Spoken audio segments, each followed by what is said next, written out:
trechos do sermão O Profeta Elias, de Leonard Ravenhill. E eles lhe disseram: era um homem peludo e com os lombos cingidos de um cinto de couro. Então disse ele: é Elias, o tisbita. Hoje em dia, nossos profetas usam ternos da Brooks Brothers e fazem o penteado com, como se chama mesmo? Com secador. E eles usam aqueles anéis enormes e tem todo o estrelismo. E eis aqui um homenzinho que fez uma nação inteira tremer. Eu fico um pouco hostil com diáconos e pastores sempre se lamentando e reclamando das escolas bíblicas. Mas eu vou na casa deles e nunca vejo a Bíblia aberta nem uma vez por semana. E alguns de vocês vêm de casa de pastores, eles não pegam a Bíblia todos os dias para ler na mesa, não é mesmo? Então por que jogar pedra nos russos ou qualquer outro? O juízo deve começar na casa de Deus. Como diz uma antiga canção, não é meu irmão, não é minha irmã, sou eu, Deus, que preciso orar. Mas atualmente a maioria dos pregadores são estúpidos. Eles conseguem fazer piadas pouco antes de ir pregar. Eu vou dizer o segredo de pregar, não que eu tenha encontrado, eu só redescobri na palavra de Deus. Isaías 66:2. Para este homem olharei, o que treme da minha palavra. E isso não significa que na primeira vez que você se levanta, você descobre que seus joelhos são bem amigos, batendo juntos. Não significa esse tipo de tremor, mas o tremor da incrível tarefa de representar um Deus santo no mundo profano. E então é Pedro que fala deles pregando com o Espírito Santo enviado do céu.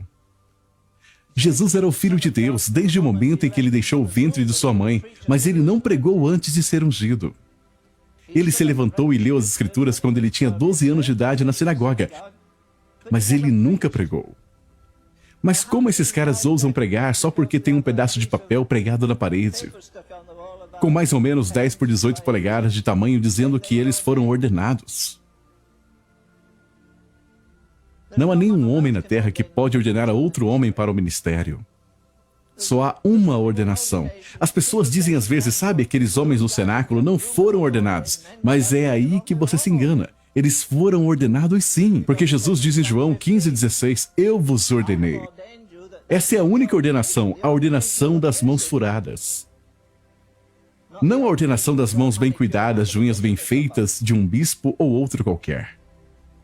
Não é incrível como 120 homens do cenáculo puderam virar uma cidade de cabeça para baixo? Eles viraram nação de pernas para o ar, e 4.000 pregadores se reúnem por 10 dias custando $5 milhões. E ninguém sequer percebeu que eles estiveram na cidade. Não tem lógica. Então aqui está a pergunta que você deve se fazer. Qual a diferença entre o batismo com o Espírito Santo de Atos 2 e o batismo com o Espírito Santo de hoje? Há uma discrepância terrível. Mas, obviamente, a igreja do Novo Testamento e a de hoje são duas coisas muito diferentes. E outra coisa, é bom ir à escola bíblica. Eu fui uma vez. Mas você pode aprender muito mais debaixo de uma árvore ou em algum lugar no campo com sua Bíblia e ouvindo a Deus, do que ouvindo a qualquer outro te dando tudo mastigado. Apenas estudar a sua Bíblia não te tornará um santo. Tem que penetrar na sua corrente sanguínea e percorrer por você. Você pode encher sua cabeça de conhecimento, e isso é bom. Você pode aprender hebraico e grego, o que é legal, mas não há nenhum substituto para um relacionamento pessoal com o próprio Deus. Vocês se lembram quando eles nomearam os sacerdotes no ritual antigo do Velho Testamento? E Deus disse, separe Arão e seus filhos para que eles ministrem a mim. Agora, quantos de vocês ministram ao Senhor hoje em dia? Não trabalhar para Ele, mas trabalhar com Ele. Não apenas falar para Ele, mas uma via de mão dupla onde Ele fala de volta. Vou dizer algo, se você está diante de Deus, você nunca se ajoelha diante dos homens. O homem que esteve na presença do Deus Santo e Eterno nunca se curvará. Nunca será flexível. Ele entrega a palavra que Deus o deu. Vamos lá, agora me diga. Você gostaria de acordar de manhã e que Deus te dissesse, vá à Casa Branca o mais rápido que puder e diga ao presidente, Com todas as suas ocupações, nada é mais importante do que o que eu tenho a dizer. Eu estive com Deus e ele me disse que vai virar a chave do céu assim e vai fechar o céu para não chover mais. Agora vamos. Você ama os Estados Unidos o suficiente para mandá-lo à falência? É melhor uma nação ir gorda para o inferno ou ir magra para o céu? Mas esses homens amavam tanto a Deus que eles se machucavam quando Deus se machucava. Eles não se machucavam só porque os vizinhos diziam: quando vamos ter mais comida? Quando os preços vão baixar? Quando a economia vai se recuperar? Quando a inflação vai diminuir? Quantos pregadores vocês acham que vão ao púlpito neste domingo dizer: escutem, os Estados Unidos passaram mais uma semana machucando a Deus, quebrando os seus mandamentos. Estamos violando os seus sábados.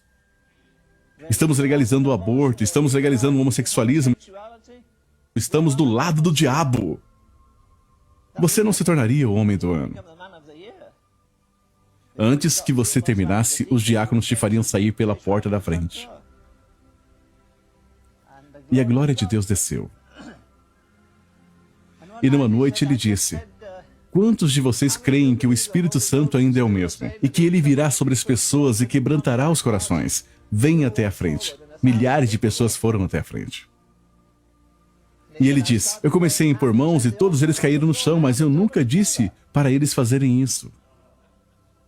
De repente alguém disse: oh, meus olhos foram abertos, eu posso ver.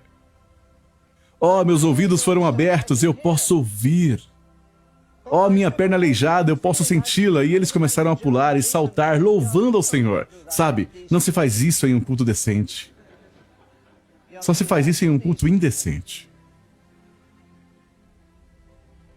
Sabe, muitos de nós perderemos o status na primeira vez que o Espírito Santo descer num culto.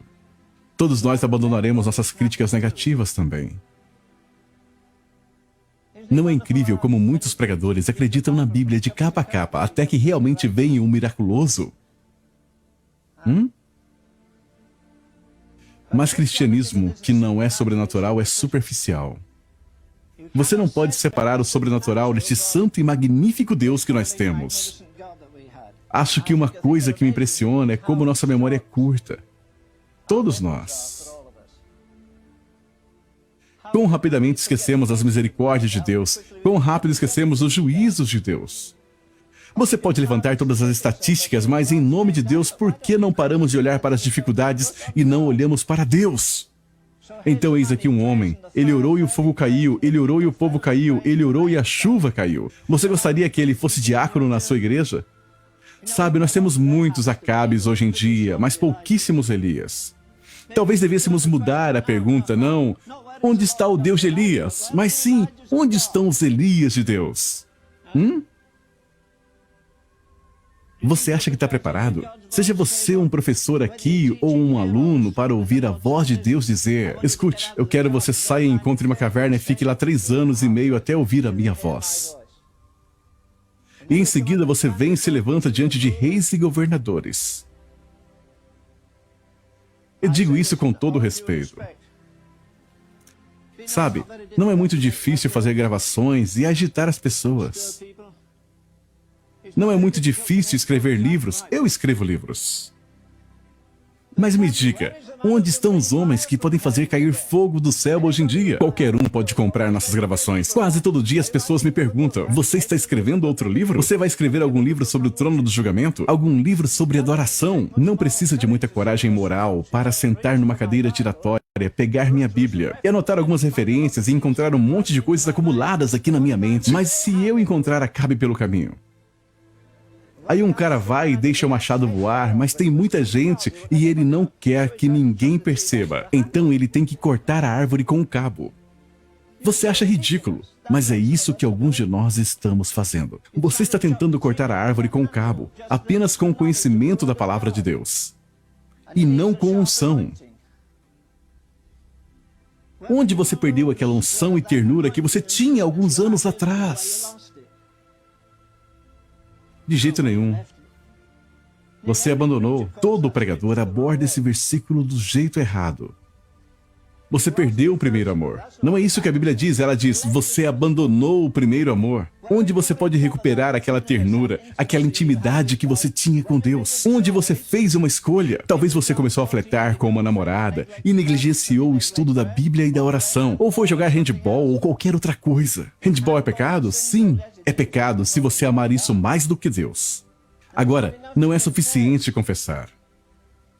Há algo além de confessar.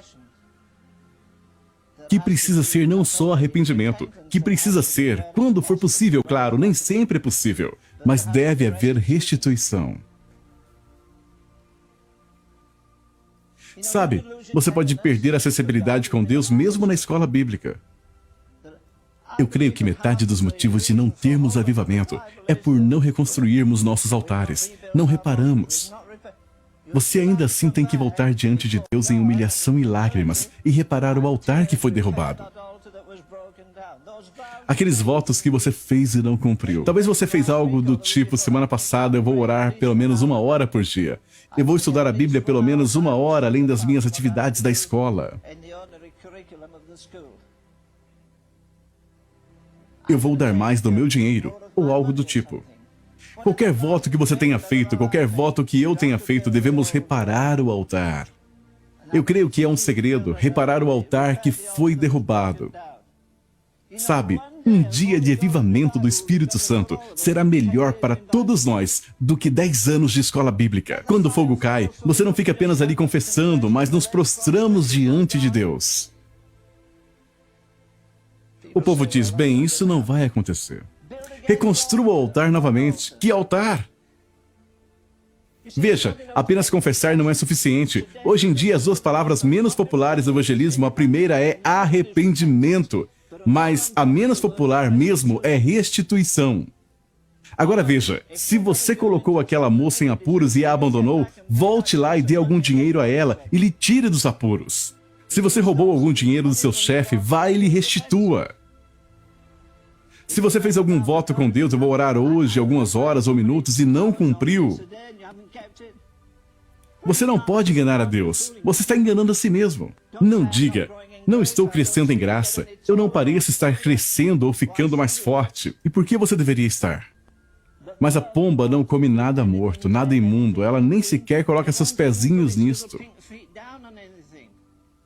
Essa é uma ótima ilustração, porque se você estiver morto nas suas ofensas, transgressões e na carne, o Espírito Santo não virá. Ele pode vir para te convencer e dar um impulso, mas ele não vai habitar no seu coração se tiver imundície e corrupção aí. Você pode chorar, clamar e fazer todas as confissões, mas não receberá o Espírito Santo.